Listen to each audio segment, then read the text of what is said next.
Olá, pessoal! Na nossa aula do dia de hoje, a gente vai discutir aí sobre uma tragédia da falência do sistema de segurança pública no Brasil, de maneira mais específica do estado do Rio de Janeiro, que infelizmente, se lembrou agora recentemente da morte do 101º policial militar só nesse ano de 2017. Então vamos lá, vamos discutir essa questão. Primeiro, pessoal, quando a gente fala a respeito da morte dos nossos policiais, existem pelo menos dois grandes vieses de interpretação. O primeiro viés, sem dúvida alguma, é o lado humano. A sociedade está vendo os nossos policiais sendo abatidos todos os dias, causando um drama severo para a família desses policiais, que perdem seus entes queridos numa guerra inglória, pela incapacidade do Estado brasileiro de fornecer um sistema de segurança pública eficiente, eficaz, sistêmico, moderno e atuante.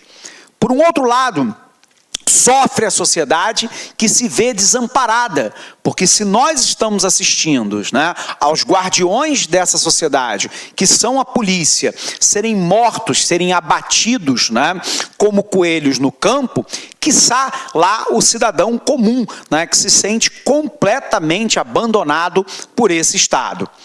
Por um outro lado, além dessa questão, que não é uma questão menor, que não é uma questão pequena, que é, obviamente, o sofrimento da família desses policiais, o drama psíquico, psicológico dos próprios policiais que ainda não foram mortos e que estão na rua todos os dias, correndo o risco de serem, e obviamente da própria sociedade chocada com a incompetência dos nossos governantes de um planejamento de segurança pública sistêmico, nós temos do outro lado um gravíssimo problema de segurança pública no Brasil que demonstra a incompetência dos nossos governantes. Então, pessoal, nós queremos aqui nos dedicar a duas tarefas. A primeira tarefa é tentarmos entender quais são os fatores que levam à elevada mortandade de policiais militares no Rio de Janeiro, que é o fato de atualidade que nos importa de cara. E segundo, tentar entender sistematicamente por que nós temos uma falência do sistema de segurança pública no Brasil. Então nós vamos começar pelo segundo problema para depois irmos para o primeiro. Então vem para cá. Primeiro, pessoal, nós vivemos no Brasil, e não é de hoje, uma falência dos sistemas de segurança pública.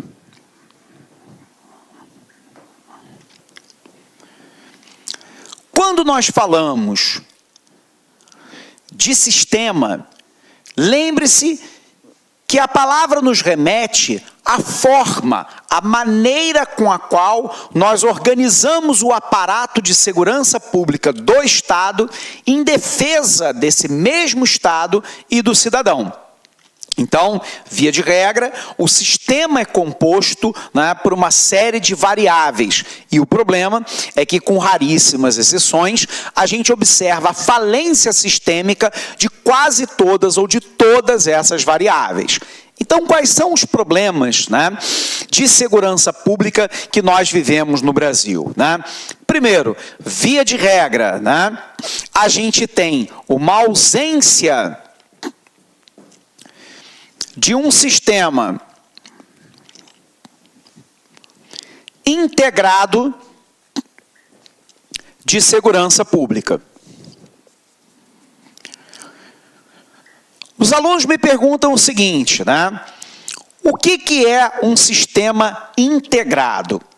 Recentemente, o secretário de Segurança Pública do Rio de Janeiro, no meu entendimento, de maneira correta, disse, por exemplo, que o Estado do Rio de Janeiro não é um Estado produtor de drogas, que o Estado do Rio de Janeiro não é um Estado produtor de armas, e que, no entanto, tanto armas quanto drogas entram em larga escala no Estado, e que isso, em parte, é uma competência da Polícia Federal e da Polícia Rodoviária Federal, que deveria monitorar, fiscalizar e apreender um número maior de drogas e armas para que isso não abasteça a criminalidade fortemente ligada ao narcotráfico no Rio de Janeiro. O secretário está correto. No entanto, observe que a responsabilização não pode ser simplesmente deslocada do poder, estadual para o poder nacional da Polícia Federal e da Polícia Rodoviária Federal, porque estas também têm lá uma deficiência clara de efetivo, tem contenção de recursos executadas pelo governo federal. Via de regra, não tem um sistema integrado de compartilhamento de informação de forma eficaz e eficiente entre as polícias federais, estaduais e as guardas municipais locais. Portanto, o Brasil não tem um Plano Nacional de Segurança Pública digno desse nome. E aí, boa parte dos problemas vividos no Rio de Janeiro, como narcotráfico e armas, advém das fronteiras brasileiras, que é um problema maior que deve ser tratado nas esferas de competência do governo federal até o governo municipal. Então, o primeiro grande problema do Brasil é a ausência de um sistema integrado. Você vai dizer assim, professor, mas durante o governo Lula foi criado lá uma política nacional de segurança pública, um plano nacional de segurança pública. Pessoal, uma coisa é aquilo que prevê o papel, a outra coisa é aquilo que a gente vê na prática. E na prática, esse sistema integrado não saiu do papel.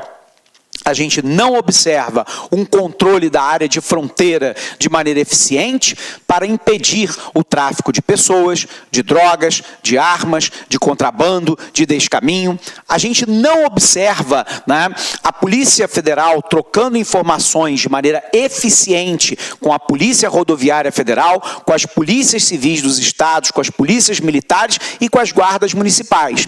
Em parte, porque há uma desconfiança mútua de vazamento de informação. E isso é uma realidade clara. Por um outro lado, se esse compartilhamento não for um compartilhamento eficaz e eficiente, o controle da criminalidade não se dá. Porque o primeiro comando da capital, o PCC, como Comando Vermelho do Rio de Janeiro, já tem uma atuação que é para fora dos seus estados de origem. Basta lembrar que o PCC chega a controlar parte do narcotráfico e tráfico de armas que vem do Paraguai. Já tem uma atuação que é multinacional, vamos dizer assim.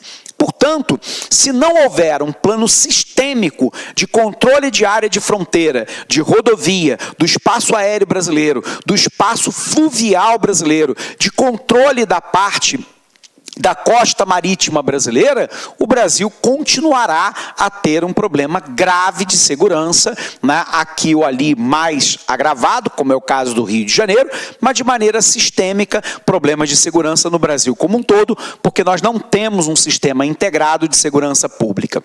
Depois, nós temos aí uma divisão das polícias sem troca eficiente e eficaz de informações entre si. Então, muitas vezes fica claro que a Polícia Federal tem informações sobre o contrabando de drogas e armas e isso não é compartilhado com as polícias estaduais. Da mesma forma que as polícias estaduais muitas vezes têm lá informações privilegiadas sobre essas mesmas informações de drogas e armas, que também não é repassado à Polícia Federal e à Polícia Rodoviária Federal. Então, enquanto eu tiver uma divisão das polícias sem uma troca eficaz de informação, o combate é fragmentado. Se ele é fragmentado, ele é ineficiente. E se ele é ineficiente, todos sofrem, o próprio aparato policial e a sociedade como um todo. Via de regra, no que diz respeito às polícias estaduais, eu tenho lá um policial, que é, via de regra, mal pago, mal remunerado, mal treinado e mal equipado. Salvo as exceções que sempre ocorrem, né? A gente vai perceber, por exemplo, que a polícia estadual no Brasil, polícia civil e militar, via de regra, é mal paga. Há exceções pontuais em alguns estados um pouco melhor, alguns estados um pouco pior, né? Mas para o tipo de atividade que ela exerce, colocando em risco a segurança dos nossos policiais, via de regra ele é mal pago. Mas ele é, sobretudo, mal treinado. Observe que cursos de formação, né, e reciclagem não são constantes. As melhores técnicas não são utilizadas, né? E, portanto, muitas vezes, isso se reflete na abordagem desses policiais, que coloca em risco a si próprio, a sua unidade e a sociedade. Mas nós temos lá um profissional mal equipado. Muitas vezes, como acontece no Rio de Janeiro, o policial vai para uma unidade de polícia pacificadora tendo que dividir um colete à prova de bala entre 5 policiais. Ou ainda, vai com um número relativamente restrito de munição para um dia de serviço, e isso expõe o policial ao risco de ser surpreendido e morto. Então, via de regra, eu tenho um policial mal pago, mal treinado e mal equipado, salvo as exceções. Continuando aqui nos nossos problemas, e observe que tudo isso que nós estamos falando aqui é um resumo daquilo que os principais especialistas em segurança pública no Brasil dizem, não é uma opinião simplesmente minha, né? A gente vai poder perceber, né, uma legislação leniente, muitas vezes com a criminalidade. O secretário de Segurança Pública do Rio de Janeiro disse, e de novo, no meu entendimento, de maneira, né, correta, de que o Congresso Nacional tinha que dar uma resposta à sociedade na morte dos seus policiais, tipificando de maneira agravada quando há a morte de policiais por arma de fogo, sobretudo quando em serviço, ou quando em claro extermínio de policiais. E o presidente, né, da Câmara, Rodrigo Maia, disse que o Congresso sempre tem dado as respostas que a sociedade precisa e que a criminalidade é mais atuante no Rio de Janeiro, e deu a entender que por incompetência do próprio governo do Estado. Não é essa a resposta que nós queremos do Congresso Nacional. Os nossos policiais estão morrendo e a tipificação de crime contra policial tem que ter agravantes claros, porque esses policiais estão dando a sua vida pela sociedade todos os dias. Então, uma legislação leniente, né, contra o crime, ou que não tipifica como agravante o crime contra policial, leva a esse estado de coisas. O sistema prisional brasileiro é um sistema prisional falido. Um sistema superlotado, que não recupera ninguém. 75% dos presidiários vão voltar a delinquir e vão voltar ao sistema prisional. Você tem um sistema sem as condições mínimas de higiene, sem que haja uma atividade laboral para os presos no seio, né, da prisão. Telefone celular, arma e droga entra de maneira praticamente livre e, portanto, o sistema prisional não tem nenhum tipo de planejamento para evitar que a criminalidade controle as ruas de dentro da própria cadeia, colocando, né, uma forte insegurança para a equipe de agente penitenciário, policial e administração do próprio presídio, mas da sociedade como um todo, porque ele continua a praticar o crime lá de dentro. Então, repensar todo o sistema prisional é uma prioridade. Nós temos um outro problema, que é a corrupção policial. A corrupção policial, né, é algo que assusta a própria sociedade, porque aquele que é encarregado do devido cumprimento do dever, né, de garantir a segurança dessa sociedade, é muitas vezes aquele que vai extorquir a própria sociedade. E, portanto, a sociedade passa a não confiar mais no aparato policial, porque ela não consegue diferenciar o policial A e B. Ela consegue fazer uma identificação da instituição como um todo. E aí, todas as vezes que nós vemos casos contumazes e extremamente graves, né, de corrupção policial, faz com que a sociedade desacredite da instituição. E, portanto, né, e com todo respeito, passe a não mais chorar os mortos policiais. Passa, muitas vezes, inclusive, o que eu acho, né, extremamente lamentável, né, a entender que a morte do policial se deu porque, eventualmente, ele também fez alguma coisa, né, contra a criminalidade de maneira ilegal e que a criminalidade se vinga o matando. Isso é algo altamente indesejável, inaceitável que a gente veja a morte dos nossos policiais dessa forma. Mas, infelizmente, alguns no seio da própria sociedade assim entendem. Porque a polícia, muitas vezes, atua com abuso de poder, com violência excessiva. E aí a pergunta é, a culpa é só do policial? Também não. Ele está estressado por um nível de violência muito alto, por um Estado que não tem um planejamento adequado. Ele se sente lá como a bucha de canhão que vai enfrentar a criminalidade para o sistema judiciário soltar esse preso amanhã. Então, é preciso que a coisa seja entendida de uma forma mais holística, mas ela passa também pela corrupção policial. A mensagem que alguns policiais deixam para a sociedade é de que eles também são criminosos. Então, só para você ter um entendimento do que eu estou falando, nós estamos falando, né, a respeito da morte do 101º policial militar no Rio de Janeiro, e enquanto eu estava vindo para esta gravação, 4 policiais civis do estado do Rio de Janeiro foram presos. Pergunta, por quê? Né? Porque eles se utilizavam das viaturas da Polícia Civil, das instalações de uma delegacia de polícia, para achacar criminosos. Como assim? Eu sei que o criminoso está envolvido, né, em roubo a banco, a roubo de carga, narcotráfico ou qualquer coisa que o valha, e eu começo a chantagear, né, esse meliante de que caso ele não pague uma propina, eu vou prendê-lo e jogá-lo no sistema prisional. O problema é que você tinha lá pessoas, por exemplo, que tinha um carro roubado, tráfico de drogas, tráfico de carga, que era levado para dentro da delegacia e era feito um acordo para que ele fosse liberado, né, em troca do pagamento de propina.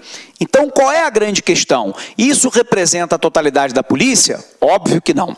Isso representa, né, o comportamento da instituição policial? Claro que não. Mas isso mancha a imagem da corporação, porque a população não consegue identificar o que é o tira bom e o tira mal, o que é o policial corrupto, o que é aquele não corrupto. Quando ela vê surgindo casos contumazes de corrupção, ela não consegue enxergar que do outro lado tem uma série de policiais fazendo o seu trabalho de maneira honesta na defesa da sociedade. A imagem ruim, infelizmente, é aquela que mais se mostra para essa própria sociedade.